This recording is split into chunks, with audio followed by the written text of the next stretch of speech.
Bonjour à toutes et à tous et bienvenue dans ce 7e podcast dédié aux fonds de commun de placement de nos groupes EDF et Engie pour le mois de mai. Mon propos se déroulera en deux parties, le premier sur le contexte économique global, puis un retour synthétique sur l'évolution des fonds communs de placement du mois écoulé. Soit dit en passant, écoutez l'analyse de la CFE Énergie sur l'actualité des industries électriques et gazières, sans bobards ni blabla. Après un mois de mars exécrable pour les marchés financiers, je vous avais laissé fin avril sur un rebond très fort lié principalement à l'espoir d'un déconfinement enfin matérialisable.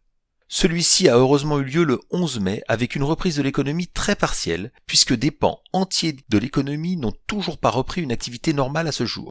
C'est particulièrement le cas des loisirs ou de la restauration.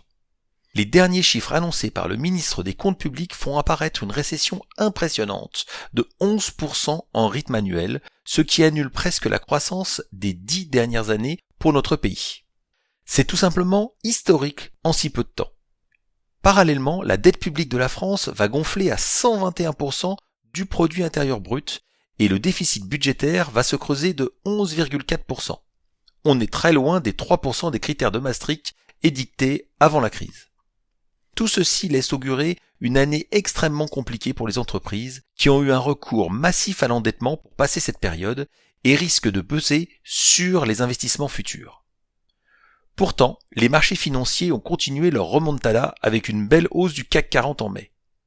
L'espoir lié aux différents plans de relance mondiaux, plus de 10 000 milliards d'euros, et à une reprise économique plus rapide que prévu, incite les investisseurs à revenir sur les actions. Attention néanmoins sur les effets d'annonce, puisque les résultats semestriels des entreprises, qui tomberont en juillet et août, risquent d'être très mauvais. Le retour à un PIB équivalent à celui de fin 2019 prendra certainement plusieurs années. De plus, la manière de consommer des Français a fortement évolué pendant le confinement et il est probable que certaines entreprises en profitent mais que d'autres disparaissent malheureusement. Enfin, le prix du pétrole se reprend fortement également puisque le WTI, référence américaine en dollars, a presque doublé sur le seul mois de mai, restant néanmoins bien inférieur à ce qu'il était avant la crise, ce qui a déjà des effets sur la politique intérieure de certains pays producteurs en difficulté. La situation économique semble donc se normaliser dans l'attente des anticipations des bénéfices des entreprises pour cette année, mais surtout pour l'année prochaine. En effet, ces perspectives permettront aux investisseurs de mieux calculer la valeur des entreprises et donc d'ajuster le prix des actions. Il y a alors fortement à parier qu'une hausse de la volatilité apparaîtra sur certaines valeurs qui décevront fortement ou au contraire rassureront. C'est pourquoi l'investissement régulier dans votre épargne salariale sous la forme de versements mensuels est la meilleure solution pour éviter ces soubresauts stressants. Venons-en maintenant à l'évolution des FCPE de nos entreprises.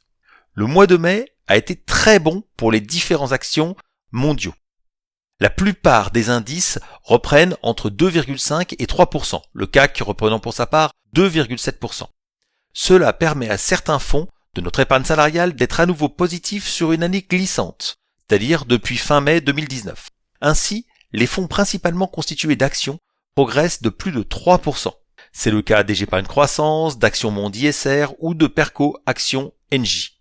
Les fonds plus diversifiés, comportant des actions mais également des obligations ou du monétaire, évoluent moins vite, mais avec une performance solide néanmoins, de l'ordre de 2,5% pour Cap Long Terme, de 1,4% pour Épargne 2 diversifié ou de 2% pour le diversifié Dynamique Engie.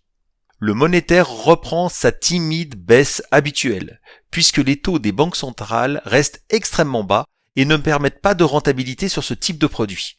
Le monétaire reste néanmoins proche de la stabilité dans la perspective d'un investissement personnel à court-moyen terme, d'un départ à la retraite ou la certitude d'éviter trop de volatilité. Enfin, les fonds comportant des actions de nos entreprises, EDF ou Engie, se reprennent fortement, plus 9,4% pour EDF et plus 6% pour Engie, mais restent en forte moins-value puisqu'ils sont tous les deux proches de leur plus bas historique, avec des rumeurs de recapitalisation par l'État pour EDF. Voilà, je peux maintenant vous souhaiter une bonne journée et vous retrouverez prochainement pour un nouveau podcast. À bientôt!